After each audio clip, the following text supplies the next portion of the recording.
knowledge check. All right. So you can use your cameras, you can use your voice, or you can use the chat, however you feel. All right. Let's get into our knowledge check. Where is the amygdala located? In the brain. If you said downstairs brain, you are correct. How it's positioned in the brain? That makes sense. All right. So now, where is the PFC, prefrontal cortex, located? If you said the upstairs brain, you are correct. And where it's situated, it's in the upstairs brain.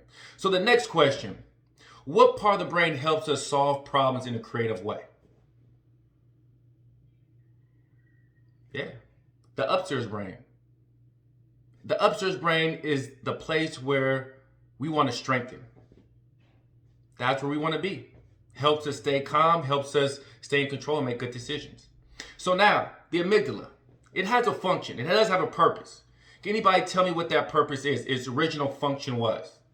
The 3 F's. Flight, flight, or freeze. If you said fight, flight, or freeze, you are correct. It's the fight, flight, or freeze response. And so that's the natural response, its natural function. But nowadays, that part is overstimulated, the amygdala. All right. And so there are 2 things in addition to that. We want to rewire the brain, right? We understand that things are overstimulated. So let's rewire. We could use that by these 2 terms, neuroplasticity, which means nervous system, the brain, nervous sends signals, and plastic, plasto, which is moldable. So our moldable brain. So we can mold our brain with neuroplasticity by doing things repetitive over and over again. Practice mindful skills. Practice day in and day out.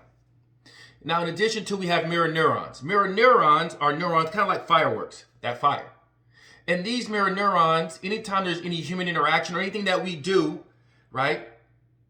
Any movement or action that we do that we may like, fires these neurons. Or if we see someone or something doing these movements, these neurons can fire as well. So the more these neurons can fire and the more that we can retrain and rewire our brain by doing things over and over again, like mindful skills in our sits, we can retrain our brain. And so this will help lead us into heartfulness. If we're not in a space where we have heartfulness, we're showing each other love, let's rewire the brain, let's get those neurons firing. And hopefully I can demonstrate that to where I get those neurons firing. And so heartfulness, that's compassion, that's love, that's honesty, that's laugh, that's joy. And we want to show ourselves that love first, and then we can display that outwardly.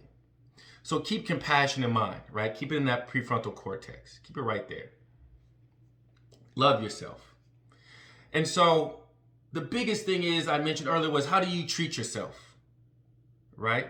Self-care, self-love, affirmation, words, positive words. What can you tell yourself right now? Something you like, something you love about yourself, something that you've done, right? Show yourself some love, some compassion. Listen to your heart. And if you do that, you can start displaying that outwardly, offering others that. Comfort, joy, laughter, a sense of balance. Now, on the other hand, if we're in a place of negative interactions, this can cause us more harm than anything. It can cause our behaviors to be negative or have bad behavior. It can cause our academics for us to struggle in life, to struggle in the real world, and to struggle in the classroom.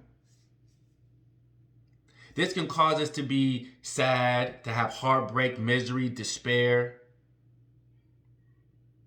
pain. And so, understand self-care and self-love. We have to combat that. And some people consider compassion, self-love, or heartfulness a gift. Why is it a gift? Because if we can give ourselves calmness, we can be grounded and be curious of what's going on with ourselves. We can be engaged and patient and observant of who we are and what we're doing. It's a gift. This is a gift that we can give ourselves to keep things balanced. Simple enough.